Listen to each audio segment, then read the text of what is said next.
Hey Jensen, welcome and thank you so much for taking the time to chat with us this morning.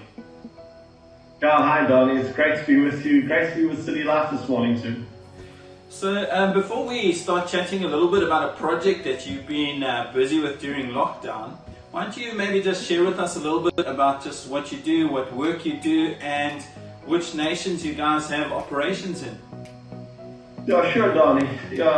Guys, I work for Tonga Hewlett, and you might have seen in the news that we've been having some problems lately. So I'm a chemical engineer. I used to work in the technology area, but with all the financial issues that we have, I've been put as part of a small turnaround team. So I'm more of an accountant nowadays than an engineer. And sorry, Bernie, I struggle with the accounting. Maybe you can give me some coaching sometime. But yeah, so we've been working in this turnaround capacity, trying to identify the problem areas and try and fix them. And then the coronavirus came along. And so we were already a small team working across all the operations. And so we've kind of changed from being a business turnaround team to a COVID-19 response team. Wow. And so what we've been tasked to do is get the business ready for COVID-19, and so that's involved trying to keep the virus out of the center. So putting up lots of screening and testing facilities, then rearranging the workforce so that if someone does get the virus, then we can at least isolate them. And then putting in place business continuity plans to try and keep operating in this environment. I must just say we're one of the fortunate businesses to be allowed to have operated through lockdown. But yeah, the various challenges. And Donnie mentioned that we have operations in more than South Africa. We're actually present in 6 countries. And we have about 30,000 staff, so it's quite a big operation. In Mozambique and Zimbabwe, we're actually the biggest employer next to the government. Wow. But then we also have operations in Swaziland, in Namibia, and Botswana. That's been quite interesting. In South Africa, the government's pretty organized. Yeah. But in Mozambique and Zimbabwe, the government has kind of said to us, so what should we do? And so pretty much in the whole southern area of Zim, they've said, well, can you manage the hospitals and prepare for the response? So we've had to get test kits flown out from China. We're refurbishing hospital wards. Wow. So it's been quite an exercise. So obviously during this time, a lot of countries and governments and businesses are trying to just deal with what's happened with COVID-19. But before we talk about your little project and hopefully get some video footage up, your relationship with the nations, I think, but you've led a church, you're a father, you're a husband, you've been involved in so many things, but this heart for the nations, I can remember our trip probably about 15 years ago, just 14 of us in a small room in a village in Lesotho, being there on kind of a mission trip out in the nations. Tell us about your heart for the nations and maybe God's heart for the nations, and just how have you developed that and kept that going, bud? Yeah, I remember that trip. I don't think I'll ever forget the snoring. I don't know who was to blame, but leave those details out too. Yeah, that'll remain on the trip. Hey? What's on the soccer field stays on the soccer field. What happens on the mission trip stays on the mission trip. Absolutely. Yeah, so Donnie, I've been part of NCMI for many years, and it's something that Dudley's always taught us to have a heart for the nations, and actually, that's what Jesus teaches us. So I'm very fortunate to have grown up in that Christian family. But I think for me personally, where God really started working in me was when I left South Africa and lived overseas for a few years, and suddenly you're stripped out of your nation. And you try and find your identity, and just finding your kingdom identity. Suddenly, borders are not the big thing anymore. So, and then God's amazing. Just the company that I'm working for, as I've described, we have operations in those so many countries, and then I've fortunately been able to travel to many beyond that too. And yeah, just how God's with business and with the kingdom has opened up doors. So it's just been a wonderful experience. Yeah, I mean, even bro, some of the trips to the Middle East and other countries that are so difficult to get into, God's really opened doors for you guys, and so that's amazing. So kingdom mindset is just so important, and I'm a firm believer that God puts us in the right place at the right time. And I think of what's going on in the world right now. Tell us a little bit more about this project you've been involved with, and how that's developed, and how in a time where I think everybody is maybe so focused on themselves, how this heart of trying to help other nations and other people, how God stirred that in you. And yeah, tell us a bit about the project, and hopefully we can throw up a bit of footage just of what that project is. So let me just start by saying, yeah, look, this wasn't something that, I mean, it arose out of me feeling, well, what can I do that's helpful in this environment? When you're faced with a problem that is out of your control, and then you lock down and you're told, well, make a difference, stay at home. Well, that hardly feels like making a difference. So, yeah, anyway, I was just aware of there was a big problem with ventilators.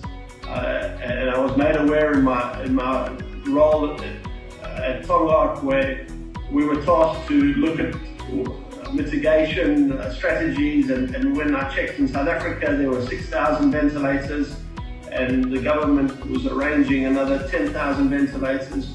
Wow. In Zimbabwe, there are 20, wow. And only 9 of them are working. And in Mozambique, there's 10. And so suddenly you realize, well, South Africa's got a problem, but Mozambique and Zimbabwe, they've got a much bigger problem. Yeah. And so it really just arose out of that issue of saying, well, God, what can we do here? What are the options? And yeah, obviously I prayed, but I Googled and came up with this idea of piecing together a low-tech ventilator that can be assembled in a third world environment using components that are readily available, but that is also fit for purpose. And so I started doing this. I started putting it together with creepy hoses. How's your office changed, bro? How's your office looking at home, bud? Well, my office at home is the flat outside, and I started working in the front of the house on the veranda, and then, well, I was told this stuff was really making a mess. So if you have a look at where I'm working now, you can get a sense of it. Looks more like a medical laboratory. Awesome, bro.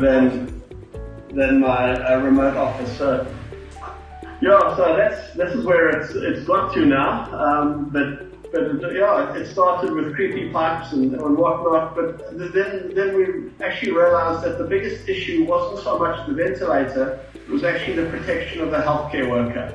And I really I got the ventilator working, but didn't have a solution for the healthcare worker. And it's amazing. I went to bed the one night saying, well, I think that's the end of the road.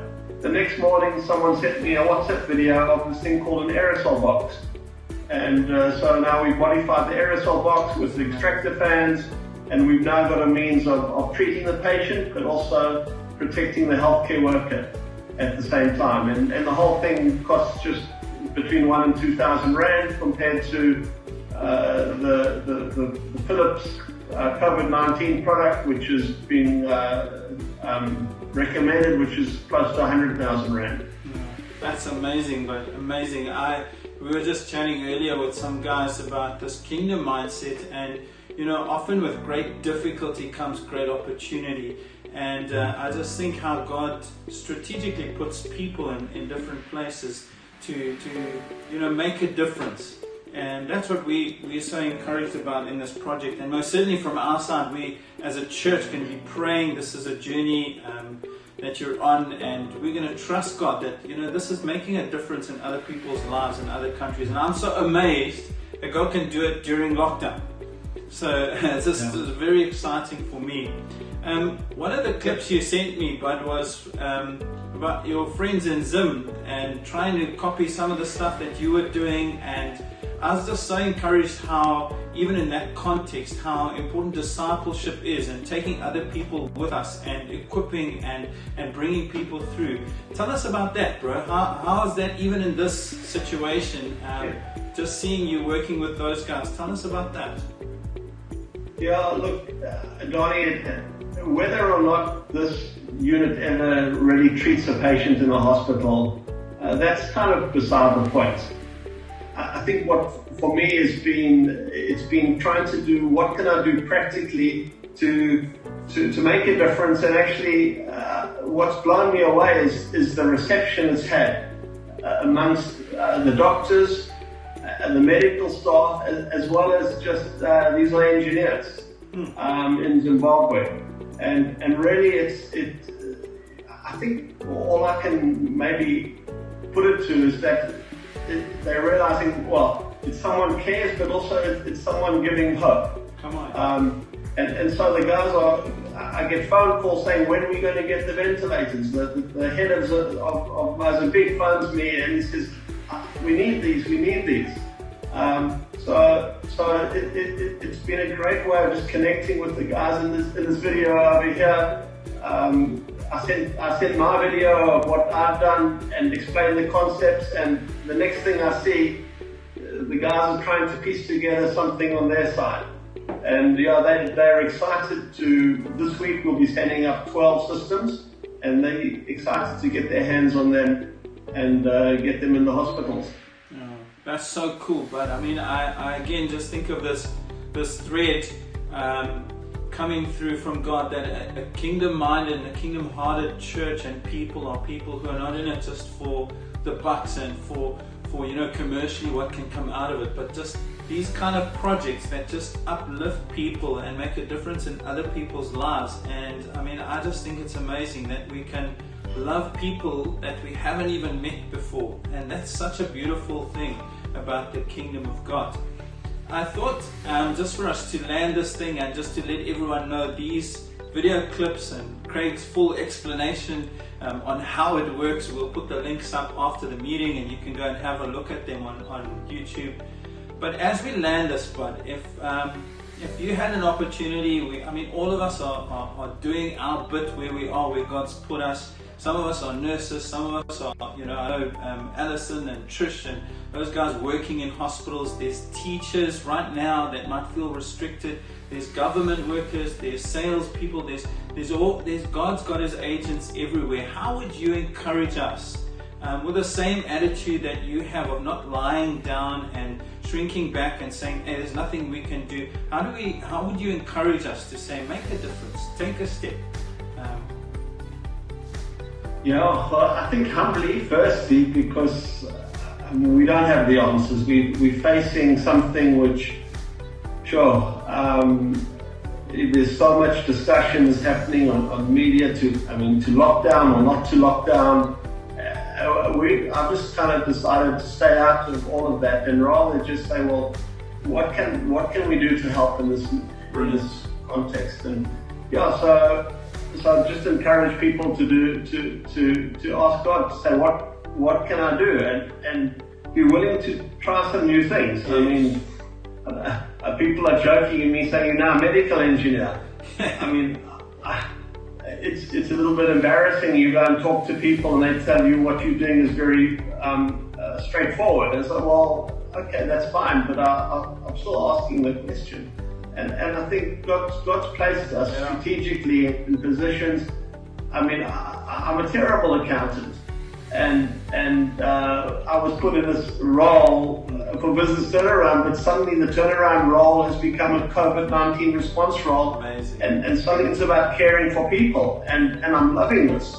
Sorry, Bernie. But it's amazing how God does position you, and so I would just encourage people, wherever you are, you might feel that you have your wings clipped, but God can do things. So I was going to say, try new things, because everything is new. this talking on social media, doing online church is something we're finding our way, but God's also equipping us for the future. Yeah, and I think the other thing that's really struck me in my role at work is just seeing how receptive people are to kindness and to people helping. And there's fear out there, there's great need out there, and we know God's got it covered, and we know that we might not have all the answers, but God's got our backs, and God's got a plan for us, and so we can go forward and find opportunities to show this kindness in simple ways, and to where there's fear, to just speak God's love and God's peace.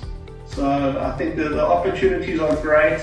Obviously with lockdown it's hard to get to see people, but that is being lifted, and we can then step out in trusting God.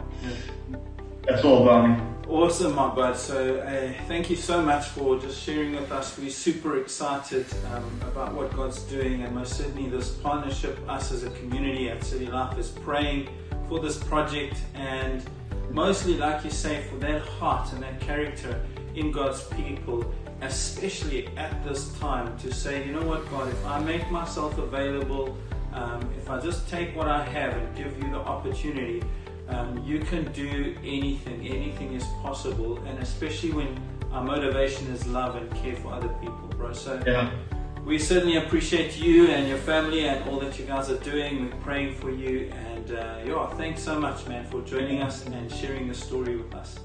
Thanks, guys. Have a great meeting. Huh? Thanks, bud. Cheers, eh?